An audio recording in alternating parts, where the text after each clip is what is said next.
ஜெய் ஜெகத்மாதா பகலாமுகி. ஓம் cream Bagalamukhi வரதே சர்வ சௌபாகிய பிரதாயினி. சமஸ்த பக்தானாம் சர்வாபீஷ்டம் சாதய சாதய க்ரீம் ஓம் ஸ்வாஹா.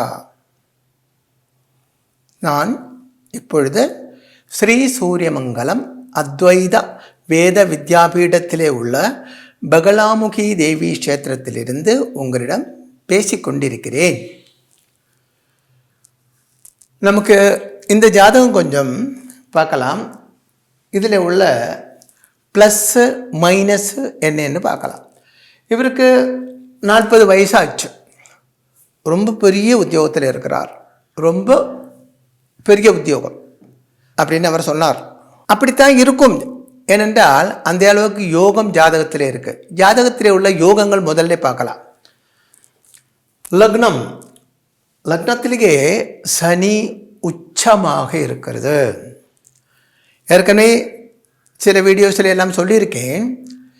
சனி லக்னத்திலேயோ இல்லை 4லேயோ 7லேயோ 10லேயோ உச்சமாக இருந்தால் அது சசமகா யோகம். பஞ்சமகாபுருஷ யோகங்களில் உள்ள டாப் யோகம்தான் சசமகா யோகம். லக்னத்தில் சனி உச்சமாக இருந்தால், அப்போ அப்படி இருந்தால் ஒரு பெரிய புறம், பட்டணம், ஒரு கிராமம் இதுக்கெல்லாம் அதிபனாக இருக்கணும். நிறைய ப்ராப்பர்ட்டிஸ் இருக்கணும், நிறைய வீடுகள் இருக்கணும், ஆடு மாடுகள், இந்த என்ன சொல்லுவாங்க அனிமல்ஸ், வளர்த்து மிருகங்கள் இல்லையா, இதெல்லாம் நிறைய இருக்கணும், நிறைய ஸ்டாஃப் இருக்கணும். இப்படி நிறைய யோகங்கள் இந்த சசமகா யோகத்தில் இருக்கும். இவருக்கு சசமகா யோகம் இருக்குது.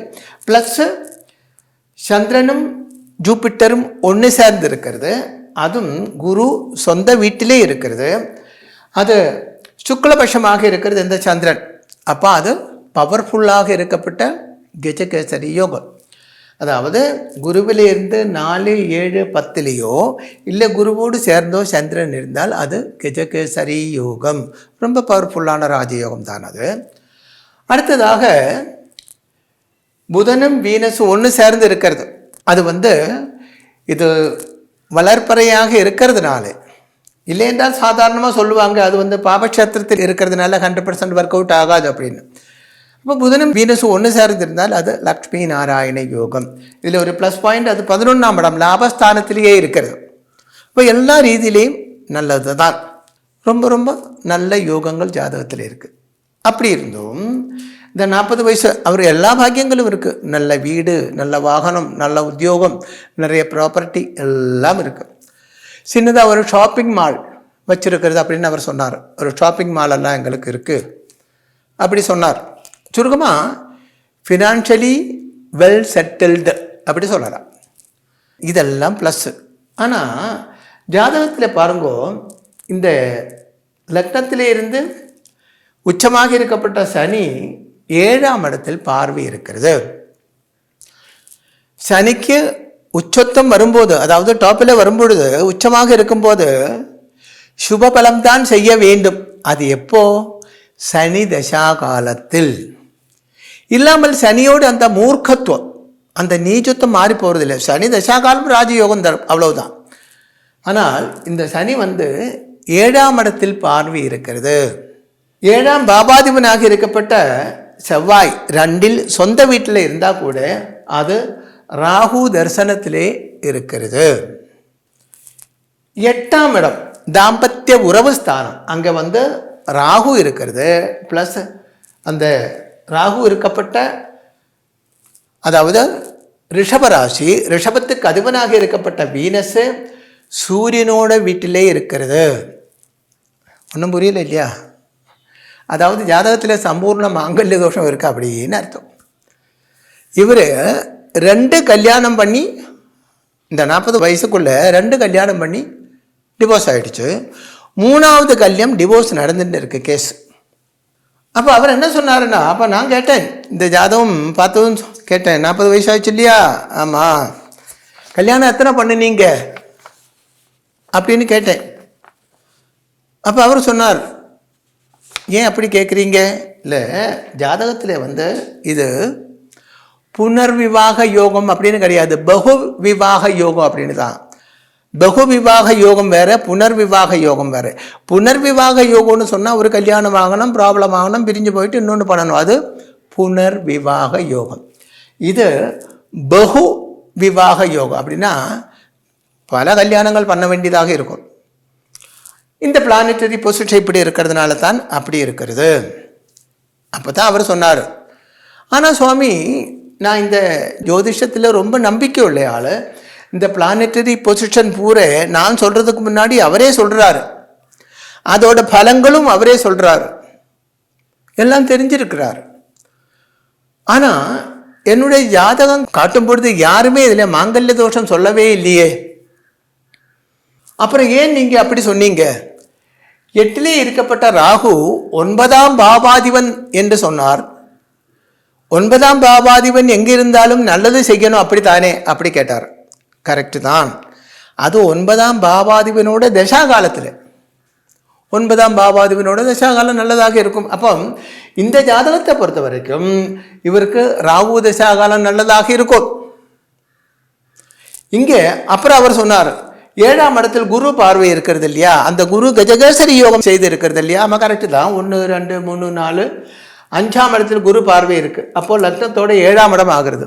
ஆனால் இந்த குருவை விட பவர்ஃபுல்லாக இருக்கப்பட்டது சனி தான். ஆனால் சனி அங்கே உச்சமாக இருக்கிறது. அப்போது சனிக்கு தான் அங்கே பவர் ஜாஸ்தி. அதுக்கு அந்த செப்பரேட்டிவ் டெண்டன்சி இருக்குது, பிரிக்கக்கூடிய பவர் அதிகமாகவே உண்டு. அது மட்டுமல்ல, 7ஆம் பாவாதிபன் 2ஆம் இடத்துல சொந்த வீட்டில் இருக்கிறது. அப்படி இருந்தும் அது ராகு தரிசனத்தில் இருக்குது. இப்போ நீங்கள் கேட்பீங்க, இப்போ அவரும் சொன்னார், செவ்வாய் தோஷம் வேற இருக்கு இல்லையா சுவாமி, 8இல் செவ்வாய் பார்வை இருக்கிறது இல்லையா அப்படின்னு. இந்த ஜாதகத்தை பொறுத்த வரைக்கும் செவ்வாய் தோஷம் இல்லை. ஏனென்றால் செவ்வாய் சொந்த வீட்டில் இருக்கிறதுனால அது ஒரு தோஷம் என்று எடுக்க வேண்டாம், அது சீரியஸ் ஒரு பிரச்சனையாக எடுக்க வேண்டாம் அப்படின்னு சொன்னேன். அப்போது ஜாதகத்தில் எத்தனை ராஜயோகங்கள் இருந்தாலும் சில பர்டிகுலர் காலங்களில் சில தோஷங்கள், அதாவது ஆக்சிடெண்ட் வரும் அப்படி இருந்தால் அது நடக்கும், சிறைவாசம் அப்படி இருந்தால் அது நடக்கும். அதுவும் ஜாதகத்தில் உள்ளது தானே. இந்த ஜாதகத்தில் யோகங்கள் எல்லாம் இருக்கு. அவர் நல்லா தான் இருக்கார், ஆளை பார்க்கறதுக்கு ரொம்ப அழகாக இருக்கார், பெரிய வித்யா இருக்கிறது, எல்லா யோகங்களும் எல்லாம் இருக்கிறது. ஆனால் அப்படியெல்லாம் இருந்தும் அந்த மங்கல்யம் மட்டும் பலதும் செய்ய வேண்டியதாக, அதாவது இப்போது 3 முடிஞ்சாச்சு, 3 முடிய போகுது, அடுத்த 40 வயசு தானே ஆச்சு, கண்டிப்பாக 4வது கல்யாணம் பண்ணத்தான் செய்யும். இப்போ நான் சொன்னேன், அவரோட முன்ஜென்ம பாபதோஷத்தை ஜாதகத்தில் பவர்ஃபுல்லாக முன்ஜென்ம பாபதோஷம் இல்லை என்றாலும் பேரண்ட்ஸ் ஜாதகத்திலே அது இருக்குது, அந்த ஜாதகத்தை கொடுங்கோ. அப்போ அவர் அந்த ஜாதகத்தை கொடுத்தார். அப்போ பேரண்ட்ஸ் ஜாதகத்தில் 5ஆம் இடத்துல ராகு இருக்கிறது. நம்ம சொல்லும் இல்லையா, முன்னோர் செய்த புண்ணியம் நாங்கள் நல்லா இருக்கோம் அப்படி சொல்லுவாங்க இல்லையா. அதே போல் முன்னோர் செய்த பாபமும் நம்மளே பாதிக்கத்தான் செய்யும்.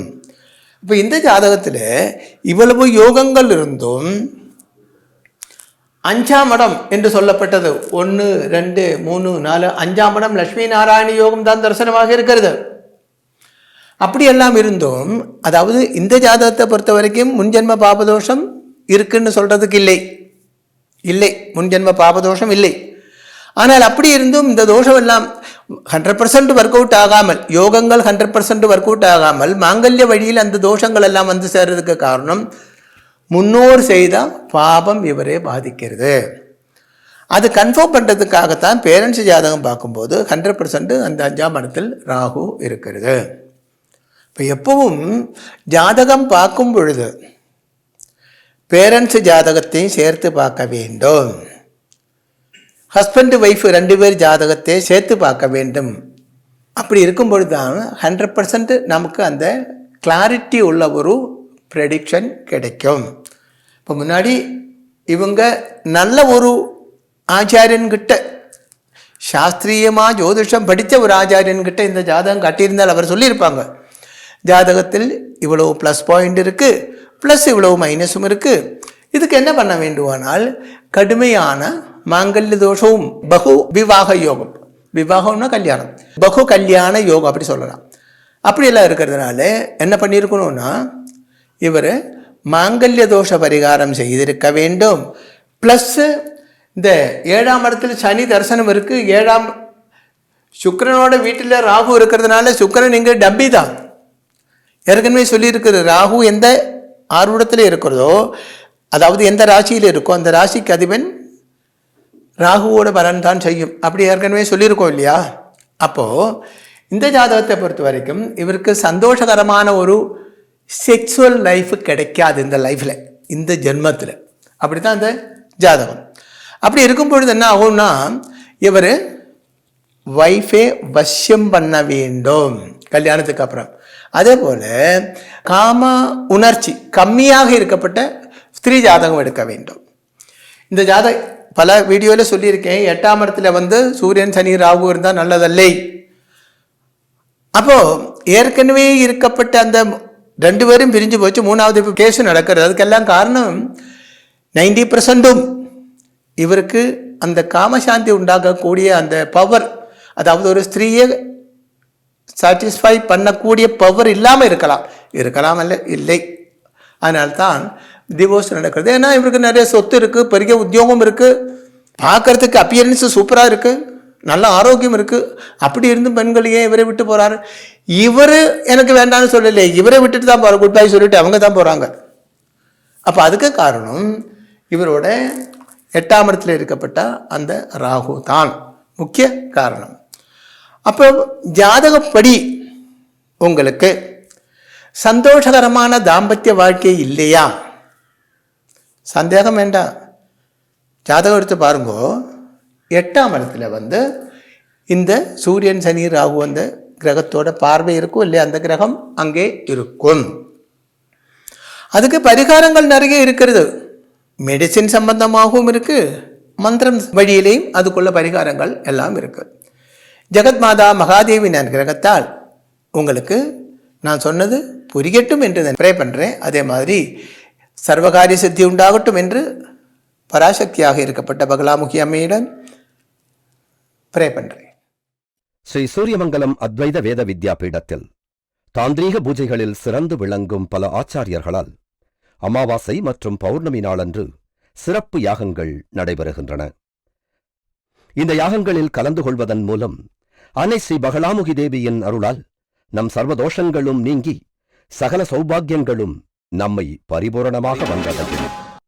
ஸ்ரீ சூரியமங்கலம் அத்வைத வேத வித்யா பீடம் ஜோதிடம், பிரசன்னம், வாஸ்து, தாந்திரீக பூஜைகள் மற்றும் வேத யாகங்கள் செய்திட தொடர்புக்கு 7305442299 7305442299. தொடர்பு மையங்கள் சென்னை, கோவை, பெங்களூரு, ஹைதராபாத், விஜயவாடா, டெல்லி, மும்பை, திருநெல்வேலி, டெக்சாஸ்.